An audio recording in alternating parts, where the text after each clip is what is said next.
Toronto, the middle of Toronto, I'd say. I call it mid-Toronto.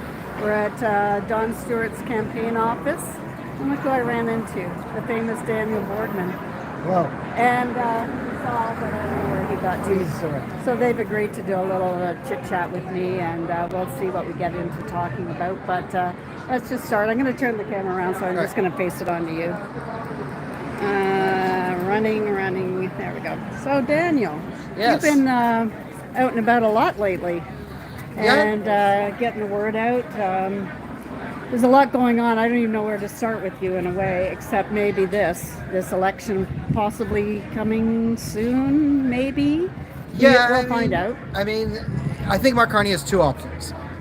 If he wants, he will be able to govern effectively as a king to the end of October. You see, he's already signing decrees like he's Trump and like saying things are whatever. And you could do that in Canada. It's not illegal. No, it is illegal. It's not law, but there are no laws. Like, so the country's kind of broken, and the technocrats and the liberals essentially decide the thing. So if the media doesn't freak out and people don't get angry, then you can do whatever you want. So Poilievre couldn't do this, but Mark Carney can. Right. So he can make the calculation. Jagmeet Singh definitely wants to wait the 8 months because the NDP is dead because, well, that's a long story. Well, we know that they are. No, they are. And anybody listening to this probably knows. Yeah, Jagmeet Singh is begging to keep himself relevant for another 8 months. Or until October. And he knows he probably won't win his riding, so why not stay in there and... Exactly. So sure. Carney could pull the whole, be a prime minister, but his best chance of winning an election is right now. Because the Conservatives still have not... Conservatives still have not figured out a new campaign strategy. Everyone sees it I don't know if people know me and remember me from like 2016 days when I first started doing content online. The carbon tax, even before it was a federal thing, when the Ontario Kathleen Wynne people were doing it and it was getting adopted, that was one of my OG rants. Okay, I can rant for 3 hours on why the carbon tax is evil and stupid and makes no sense and why we should abolish it and then nuke it and then put the people who thought of it in jail.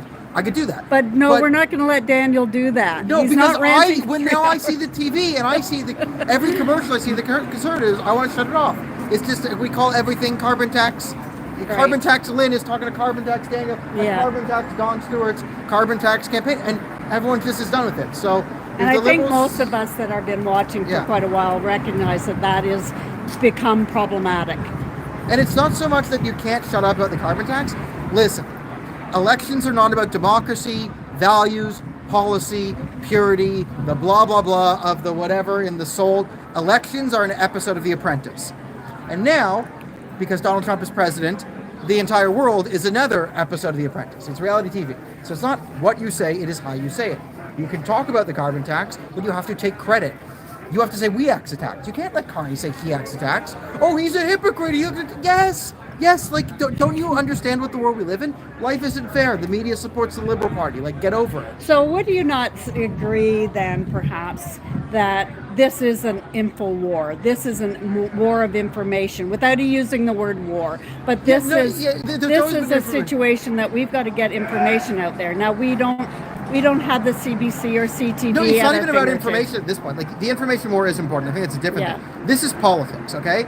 As I say, the winner of The Apprentice is not who has the best information or does the most homework. It's who wins. Well, okay, this is exactly, okay, maybe I should have said it differently than InfoWare. That is part of it. We got to get certain information, but we have to present it in a way that's palatable, that people want to watch. It's reality TV. And honestly, it's just appears this point, you have to become a character on the show. The TV show that is Canada right now, the main character is Donald Trump. He's being portrayed as a villain because he's getting on TV every 48 hours and saying megalomaniacal nonsense about tariffs and how big and beautiful they're going to be. And then Mark Carney gets to play himself as the foil to Donald Trump. And then Pierre Poilievre is so afraid of being a character on TV because he knows if he is, he's going to get criticized. Which is good. It doesn't matter. Yeah, I think this is what a lot of us are trying to say. The message to Pierre and his team is be brave and have the courage to be criticized. Set the Go narrative. Out there in front. Be seen as a leader. Yes, and I agree. Take credit for Carney's stuff. Say they're doing what we said they're going to do. Then release a platform and be like, here's the things we're going to do. Mark Carney can do them. Listen, if I was Pierre, I could You appear, you want to get 20 points up in the polls again? This is what you do. You declare yourself, right, the leader of Canada. And you have to, okay, the Liberals, their problem and why people hate them is they treat the Canadian people like children. Your message should be, I'm going to treat you like adults. And treat humans like adults, they'll be a lot better that way. Tell the people that Mark Carney's going to say, listen, I know Mark Carney's this, but say this. A year from now, Mark Carney's going to be flying around Europe, bragging to all his banker friends about all the policies that he's running away from now. So while he tells you he's against something right now, a year from now, he's going to be in Europe telling the bankers what a great job he did implementing it. Put the idea of him flying around and being a global citizen and living in Europe in people's minds, and you as a leader. Well, that's already, he's already presenting that to us. He's already flying off to Europe. So he can already start this. He's acting like the leader. Mark Carney, from day one, or day negative 100, started acting like the Prime Minister. Started taking briefings, started making calls to the Europeans, and Pierre wasn't doing any of that. And yes, what gives Mark Carney the right to sensitify documents? Doesn't he have cabinet, blah, blah. Doesn't matter. Yeah. He understands people like strong Big Daddy. When there's a crisis, like the Trump or the tariff crisis, people want Big Daddy someone. And Mark Carney knew that. He's Big Daddy global banker. Yeah. And he did it. So we've just somehow got to get this message over to Pierre and Pierre's team. And that's the challenge that I think a lot of us are. No, they've heard it. They just have to believe it. Like they're physically incapable of incorporating new information in a reasonable amount of time. So you're here you're here to say hello to Don Stewart and yeah, this is an interesting riding. So I'm in Toronto. The Don Stewart, I wanted to see the Conservatives and just feel the vibe. Has the messaging changed? Have they got it? Are they shifting? What's going on with the stuff? But this is interesting because this is like a safe Liberal riding in Toronto. Yeah, and it flipped. Every one of them are right. It flipped Conservative.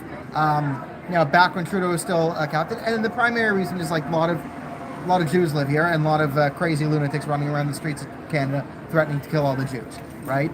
Carney's kind of gone on the go team, kill the Jews. So it's going to be an interesting riding to gauge just how toxic and infectious the sort of Trudeau chaos is to the brand. And if it doesn't reach this riding, if this riding returns somewhat back to normal, the country's fucked. There we go. That's a good ending. There you go.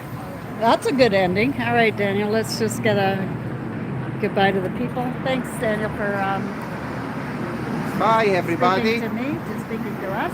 And we'll see how it goes. But you're right, this riding is pivotal. Yeah. I mean, literally and metaphorically, it is pivotal. Yeah. So I think we need to sort of help this riding, help it out. We really kind of do. All right, Daniel, thanks. Thank you. Bye.